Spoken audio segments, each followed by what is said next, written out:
Hello students, welcome back to the classes of English. आज हम पढ़ने वाले हैं the chapter the last lesson. Chapter लिखा है अल्फोंसो डॉडेट ने। अल्फोंसो जो हैं एक फ्रेंच नॉवेलिस्ट थे और साथ ही साथ इन्होंने बहुत सारी शॉर्ट स्टोरीज भी लिखी हैं जो आपको मैसेज देती हैं। अगर इस स्टोरी की बात हम करें तो इस स्टोरी में टू मेन कैरेक्टर्स हैं आपके पास। एक है फ्रांच जो एक स्कूल बॉय है, ठीक है, जो एक नरेटर का काम कर रहा है यहाँ पर, यानी आपको पूरी की पूरी कहानी बताकर सुना रहा है फर्स्ट पर्सन में। ओके, एंड सेकंड जो मेन कैरेक्टर है वो है एम हैमल, मिस्टर हैमल, जो कि फ्रेंच लैंग्वेज के, फ्रेंच भाषा के टीचर हैं। ओके, अगर आप टाइम की बात करें तो ये कहानी कौन से टाइम में लिखी गई है? ये टाइम है ईयर 1871 का समय। और इसकी सेटिंग, इस कहानी के बैकग्राउंड में क्या है देखिए, फ्रांस और पर्शिया में एक वॉर, एक युद्ध चल रहा था इस समय। ओके, और पर्शिया में कौन कौन से कंट्रीज सम्मिलित थे? जर्मनी, ऑस्ट्रिया का कुछ हिस्सा और पोलैंड का कुछ हिस्सा, ये सब मिलाकर बनते थे पर्शिया। और पर्शिया का लीडर था बिस्मार्क वाज सो पावरफुल, वो इतना पावरफुल था कि उसने क्या किया, फ्रांस को डिफीट कर दिया, उसे हरा दिया। France lost the battle, France ने इस युद्ध को हार दिया। एंड व्हाट हैपेंड, और क्या हुआ उसके फलस्वरूप, फ्रांस के दो इंपॉर्टेंट डिस्ट्रिक्ट्स कौन कौन से हैं? अल्जस एंड लॉरेन।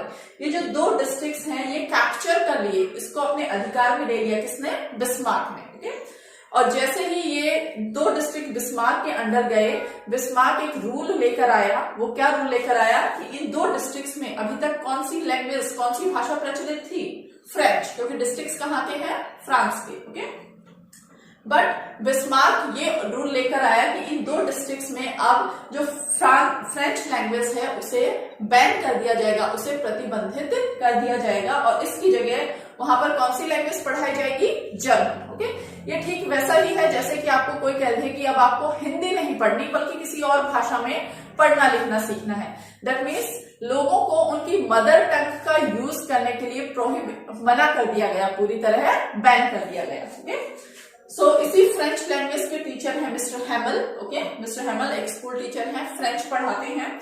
और चूंकि इन फ्रेंच लैंग्वेज पर बैन लग चुका है अल्सास और लॉरेन में, तो ये मिस्टर हैमल का लास्ट लेसन है, ये उनकी लास्ट क्लास है। ओके, तो ये जो क्लास है आपकी बहुत सारे इमोशंस से भरी हुई है। मिस्टर हैमल के जितने इमोशंस है, वहां के जो लोग हैं उनके जितने इमोशंस हैं, वो इस चैप्टर में बहुत अच्छे से डिपिक्ट किए गए हैं। उन सभी की भावनाओं का बहुत अच्छे से वर्णन किया गया है। आपको बताया गया है that how important your mother tongue is for you, कि आपकी मातृभाषा, आपकी लैंग्वेज, आपका नेशन, आपका देश आपके लिए कितना महत्वपूर्ण है। तो अगर हम थीम की बात करें तो इस चैप्टर की थीम क्या है? इंपॉर्टेंस ऑफ लैंग्वेज, कि आपकी लैंग्वेज की कितनी महत्व है। साथ ही साथ आपको ये चैप्टर ये भी बताता है political social impact on common man, कि अगर वॉर होता है, युद्ध होता है, तो उस युद्ध का एक सामान्य व्यक्ति के ऊपर पॉलिटिकल, राजनीतिक रूप से, सामाजिक रूप से, कल्चरल रूप से क्या प्रभाव पड़ता है, कितना इंपैक्टफुल होता है कि व्यक्ति को अपनी मदर टंग तक छोड़ देनी पड़ती है। ये सब सेटिंग्स, बैकग्राउंड्स अगर आप समझ गए तो उसके बाद आपको चैप्टर बहुत इजीली समझ आएगा। चलिए अब देखते हैं कि चैप्टर की स्टोरी क्या है। ओके, स्टोरी जैसा कि मैंने आपको बताया कि चैप्टर का नरेटर कौन है, चैप्टर को बताया किसने है, ये कहानी किसने सुनाई है? फ्रांच ने। ओके, सो फ्रांच क्या कर रहा है? He is going to school जा रहा है वो। But what he says, I was in great dread, मैं बहुत ड्रेड था। ड्रेड मीन्स अफ्रेड इज डरा हुआ था, ऑफ स्कोल्डिंग, डांट खाने का डर लग रहा था मुझे। वो डांट क्यों खाने का डर लग रहा है? दो रीजन है। First, he is late for school, वो स्कूल के लिए लेट हो गया है। एंड सेकेंड थिंग क्या है, मिस्टर हैमल जो कि फ्रेंच के टीचर हैं, उन्होंने फ्रांच को वर्क दिया है कि तुम्हें पार्टिसिपल्स याद करके आने हैं। ग्रामर का एक टॉपिक है। ओके, तो फ्रांच ने क्या किया है, पार्टिसिपल्स को भी लर्न नहीं किया है। So he is very afraid.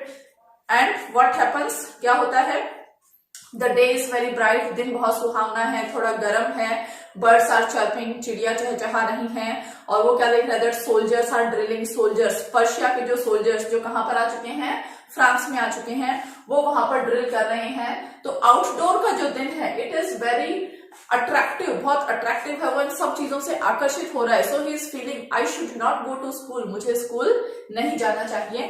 फिर भी ही अवॉइड्स एवरीथिंग, वो सब चीजों को अवॉइड करता है and move towards the school, school की तरफ आगे बढ़ता है।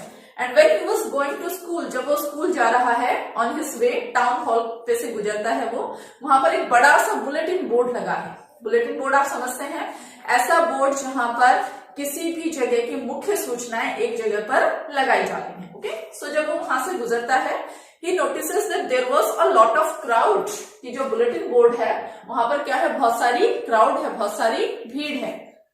Now he is surprised, he is thinking, वो सोच रहा है कि अब क्या बैड न्यूज हो सकती है, क्योंकि पिछले 2 सालों से जितने भी न्यूज हैं, चाहे वॉर की न्यूज हो या ड्राफ्ट की न्यूज हो या कोई भी बुरी न्यूज हो, कहां से मिली है हमें, इस बुलेटिन बोर्ड से। But he could not understand, उसे समझ नहीं आया इतनी भीड़ क्यों है। ही इज मूविंग, वो मूव कर रहा है अपने स्कूल की तरफ।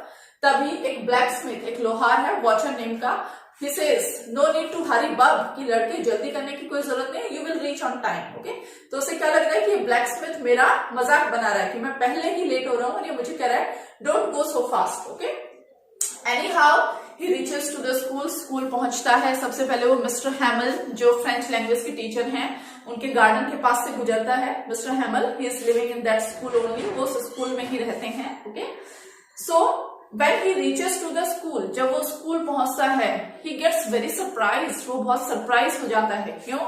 because नॉर्मली क्या होता है, when you reach school, अब जब आप स्कूल पहुंचते हैं, there is a lot of bustle, बहुत ज्यादा बसल होता है या कमोशन होता है, यानी शोरगुल होता है। डेस्क की आवाज आपको आएगी, टीचर का जो रूलर है, जो स्टिक है, उसकी आवाज आपको आएगी। लेसन्स रिपीट होते हैं एक साथ यूनिसन में, उनकी आवाज आती है। But what he notices that everything was still that day, उस दिन क्या थी, हर चीज एकदम स्टिल। स्टिल मीन्स शांत थी। It was as quiet as Sunday morning. अब संडे को क्या होती है, स्कूल में छुट्टी होती है, सब एकदम शांत होता है।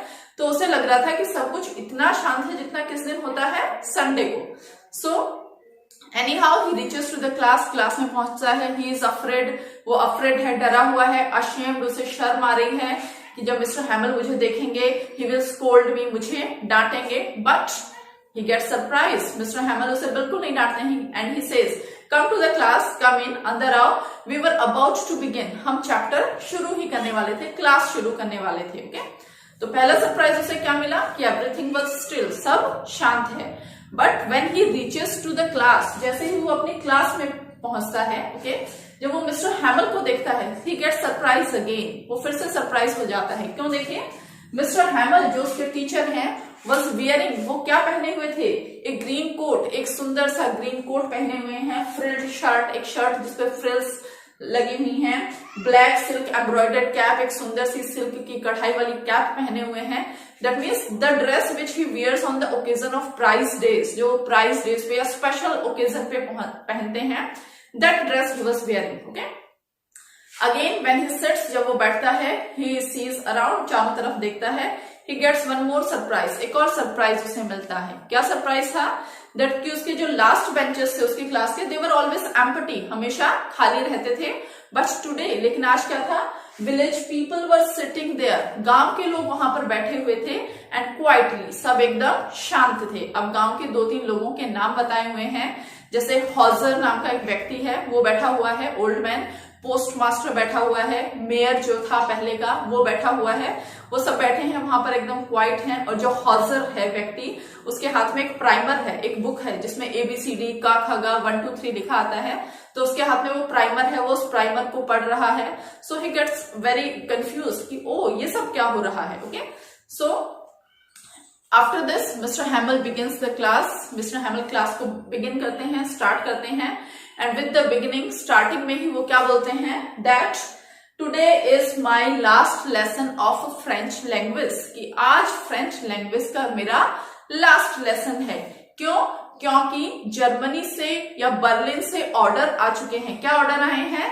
That the teaching of French would be stopped in districts of Alsace and Lorraine, कि अल्सस एंड लॉरेन में फ्रेंच लैंग्वेज की जो टीचिंग है वो पूरी तरह से बंद कर दी जाएगी। ओह, सो हियरिंग दिस, ये सब सुन के फ्रांस जो है एकदम चौंक जाता है। उसे क्या लगता है कि मिस्टर हैमल ने अभी अभी जो शब्द कहे हैं, क्या कहा है उसने, this is my last lesson. उसे क्या लग रहा है, ये जो शब्द है लाइक अ थंडर क्लैप, एक थंडर क्लैप की तरह है। उसे ऐसे लग रहा है कि जैसे आसमान से उसके ऊपर बिजली गिर गई। Okay, he is surprise, oh my God, is this my last lesson, क्या ये मेरा लास्ट लेसन है फ्रेंच लैंग्वेज का। Okay, and now he understands, और अब वो समझता है that why there was a lot of crowd on the bulletin board, कि बुलेटिन बोर्ड के पास इतनी क्राउड क्यों थी। बुलेटिन बोर्ड पे क्या लिखा था, क्या लिखा था कि फ्रेंच की टीचिंग पूरी तरह से स्टॉप कर दी जाएगी।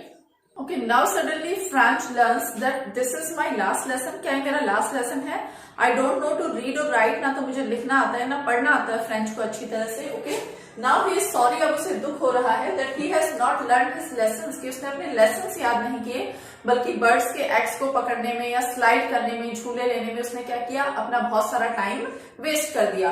और ये वो पॉइंट है जब फ्रांस का जो एटीट्यूड है, जो दृष्टिकोण है अपनी बुक्स के लिए, अपने टीचर्स के लिए, अपनी लैंग्वेज के लिए, वो पूरी तरह से बदल जाता है। कैसे, देखिए, पहले उसे क्या लगता था कि उसकी जो बुक्स हैं वो एकदम न्यूसेंस है। उसे लग रहा है कि मेरी बुक्स जो है प्रॉब्लम्स है, मेरी ग्रामर की बुक्स बहुत हैवी हैं, हिस्ट्री की जो बुक्स हैं, जो सेंट्स की बुक्स हैं, वो सब क्या है, न्यूसेंस हैं। बट अब अचानक उसे क्या लग रहा है कि ओ नो, ये बुक्स नहीं है, ये मेरी फ्रेंड्स हैं, ओल्ड फ्रेंड्स हैं, इन्हें मैं बिल्कुल भी छोड़ नहीं सकता, आई can't give them up. Okay, and same he feels about mister हैमल। Mister हैमल अभी तक उसे कैसे लगते थे, cranky, cranky means like mad. Okay, mad की तरह लगते थे, बहुत स्ट्रिक्ट लगते थे, सनकी लगते थे। ओके, और उसे हमेशा लगता था कि मिस्टर हैमल अपना रूलर, स्टिक, डंडा चलाते रहते हैं। But now he has forgotten all that, अब वो सब भूल गया है। उसे क्या लग रहा है that I can't give up mister Hamel too, मैं मिस्टर हैमल को भी छोड़ नहीं सकता। Okay, he is full of love, full of affection for his teacher and his language. तो अपनी लैंग्वेज और अपने टीचर के लिए बहुत अफेक्शन शो कर रहा है। ओके, नाउ ऑथर हमें बताते हैं कि जो मिस्टर हैमल है, he has done 40 years of faithful service, उन्होंने 40 साल सर्विस की है in the district of Alsace. और जो विलेजर्स हैं वो भी उनके लिए बहुत दुख महसूस कर रहे हैं, और सभी विलेजर्स उसे थैंक यू बोलने के लिए ही उसकी लास्ट क्लास में आए हैं।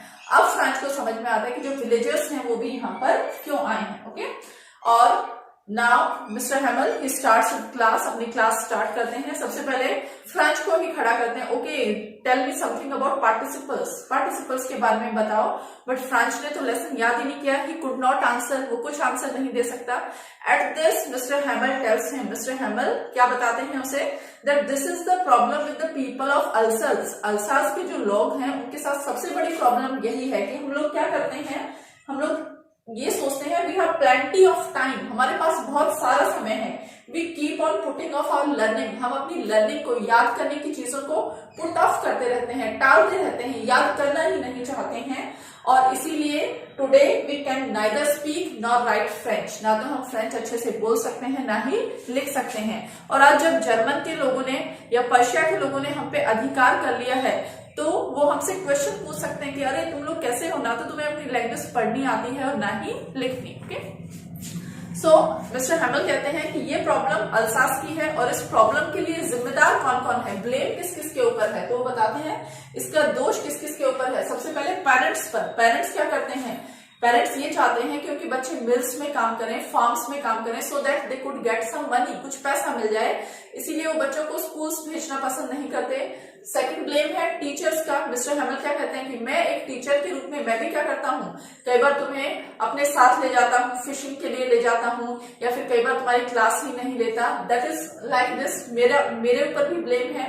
एंड थर्ड, स्टूडेंट्स खुद भी इस चीज के लिए कहीं ना कहीं जिम्मेदार हैं, क्योंकि वो भी क्या करते हैं, लर्निंग को पुट ऑफ करते रहते हैं, टालते रहते हैं। ओके, तो मिस्टर हैमल कहते हैं we should never put off learning, learning को कभी पुट ऑफ ना करें, बल्कि हमें अपनी लैंग्वेज को सबसे ज्यादा इंपॉर्टेंस देनी चाहिए। और मिस्टर हैमल कौन सी लैंग्वेज की बात कर रहे हैं, फ्रेंच की। तो फ्रेंच के बारे में क्या बताते हैं, देखिए कि फ्रेंच जो है is the most beautiful language of the world, इस संसार की सबसे सुंदर लैंग्वेज है, क्लियरेस्ट, सबसे स्पष्ट है, मोस्ट लॉजिकल, सबसे तार्किक लैंग्वेज है। और उसे क्या लगता है, as long as you hold fast to the language, जब तक आप अपनी लैंग्वेज को पकड़ कर रखते हो, यानी समझ कर रखते हो, तब तक नोबडी कैन एनस्लेव यू, कोई आपको दास नहीं बना सकता। और अगर आप दास बन भी जाते हैं तो आपकी जो लैंग्वेज है इज लाइक ए की टू प्रिजन, उस ताले की चाबी के समान होती है, जेल से भागने की चाबी के समान होती है। ओके, कि अगर आप अपनी लैंग्वेज को पकड़ के रखते हो तो कोई आपके ऊपर अधिकार नहीं कर सकता। ओके, सो मिस्टर हैमल सभी को मैसेज देते हैं that stick to French language, French language से स्टिक होके रहिए, उसे सीखिए। ओके, नाउ मिस्टर हैमल उनको पहले ग्रामर में एक लेसन देते हैं, उसके बाद उनको राइटिंग सेक्शन में एक क्लास देते हैं। और फ्रांच क्या फील करता है that today mister हैमल is teaching with utmost patience, बहुत धैर्य के साथ पढ़ा रहे हैं। और उससे क्या लग रहा है कि मिस्टर हैमल जो है इतना अच्छा पढ़ा रहे हैं कि आज मुझे सब समझ में आ रहा है। तो उसे क्या लग रहा है कि ना तो कभी मिस्टर हैमल ने इतना अच्छा पढ़ाया और ना कभी मैंने इतना अच्छा समझने की कोशिश की। तो उसे आज समझ में आ रहा है कि हम लोगों ने शायद एफर्ट्स ही नहीं किए, शायद प्रयास ही नहीं किए। और मिस्टर हैमल इतना अच्छा पढ़ा रहे हैं कि उसे क्या लग रहा है कि वन स्ट्रोक में, एक ही झटके में मिस्टर हैमल सारे स्टूडेंट्स को, सारे विलेजर्स को सारी नॉलेज दे देना चाहते हैं। ओके, तो इस तरह से मिस्टर हैमल ने ग्रामर में लेसन दिया, राइटिंग में लेसन दिया। जब मिस्टर हैमल राइटिंग में लेसन दे रहे थे, एवरीथिंग वाज जस्ट क्वाइट, सब चीज एकदम शांत हैं, कोई मूव नहीं कर रहा है, सिर्फ पेन और पेपर के स्क्रैच होने की आवाज आ रही है। कुछ बीटल्स उड़ के अंदर आ जाती हैं पर उनकी तरफ भी कोई ध्यान नहीं दे रहा। छोटे छोटे से जो बच्चे हैं वो भी अल्सास, लॉरेन, फ्रांस ये सारी चीजें लिख रहे हैं, दैट मीन्स वो भी किसी की तरफ ध्यान नहीं दे रहे। और तभी उन लोगों को पिजन्स की आवाज आती है, पिजन्स आप कबूतरों के कू करने की आवाज आती है। उस आवाज को सुनकर फ्रेंच सोचता है क्या पिजन्स को भी ये लोग जर्मन बोलना सिखा देंगे? पॉसिबल नहीं है। तो यहाँ पर जो पिजन्स हैं वो किसका सिंबल है, किसका प्रतीक है? वो उस फ्रीडम का, उस स्वतंत्रता का प्रतीक है जो कि अल्सस के लोगों ने खो दी है। क्यों? क्योंकि उनके ऊपर जर्मनी ने, बिस्मार्क ने, पर्शिया के लोगों ने अधिकार कर लिया है। And now French looks at mister हैमल, उनकी तरफ देखता है। मिस्टर हैमल क्या है, एकदम मोशनलेस है, कोई मूवमेंट नहीं कर रहे, गेज कर रहे हैं, हर चीज को घूर रहे हैं, जैसे कि वो अपनी आंखों में हर चीज की इमेज को बसा लेना चाहते हो, क्योंकि उन्हें पता है कि मुझे आज ही यहाँ से जाना है। ओके, और तभी साउंड ऑफ ट्रंक्स, बक्सों को मूव करने की आवाज आ रही है। मिस्टर हैमल की जो सिस्टर थी, शी वाज पैकिंग बॉक्सेस को पैक कर रही थी। ओके, और जो ओल्ड होजर गांव का एक व्यक्ति था, ही वाज क्राइंग, वो रोने लग रहा था। He was trying to read that primer को पढ़ने की कोशिश कर रहा था। ओके, तो ये सारी चीजें एनवायरनमेंट को बड़ा इमोशनल बना देती हैं। ओके, तो सब लोग एकदम शांत हैं, मिस्टर हैमल भी शांत हैं। और तभी चर्च की क्लॉक की आवाज आती है, दैट मीन्स एकदम 12 बजे चर्च की क्लॉक की आवाज आती है, एंजलस की आवाज आती है। और साथ ही साथ पर्शिया के जो सोल्जर्स हैं उनके ड्रिल करने की, उनके पैरों की फुट स्टेप्स की आवाज आती है। ओके, तो इन सब आवाजों को देखकर मिस्टर हैमल समझ जाते हैं कि अब मुझे क्या करना चाहिए, I should close my class here only, class को यहीं पर बंद कर देना चाहिए। Okay, so mister हैमल he stands up, खड़े होते हैं, ट्राइज टू से समथिंग, कुछ कहने की कोशिश करते हैं, but he was filled with so much emotions, इतनी भावनाएं उनमें भरी हुई हैं, इतने इमोशनल हो गए हैं वो कि उन्हें क्या लग रहा है कि उनकी आवाज ही नहीं निकल पा रही, उनका गला पूरी तरह से चौक हो जाता है, बंद हो जाता है। He only goes to the board, वो सिर्फ बोर्ड के पास जाते हैं, टेक द चौक लेते हैं और क्या लिखते हैं, देखिए, विवे ला फ्रांस। ओके, जिसका मतलब है लॉन्ग लिव फ्रांस, कि फ्रांस हमेशा जीवित रहे। ओके, एंड लाइक दिस वो हाथ से इशारा करते हैं, and what he says, school is dismissed, कि स्कूल डिसमिस किया जाता है, कि आज की क्लास, आज की स्कूल यहीं पर बंद की जाती है। So not just of mister Hamel, हमारी भी आज की क्लास यहीं पर खत्म होती है। We will meet in the next class with a new topic. Till then, keep enjoying, keep studying. Goodbye.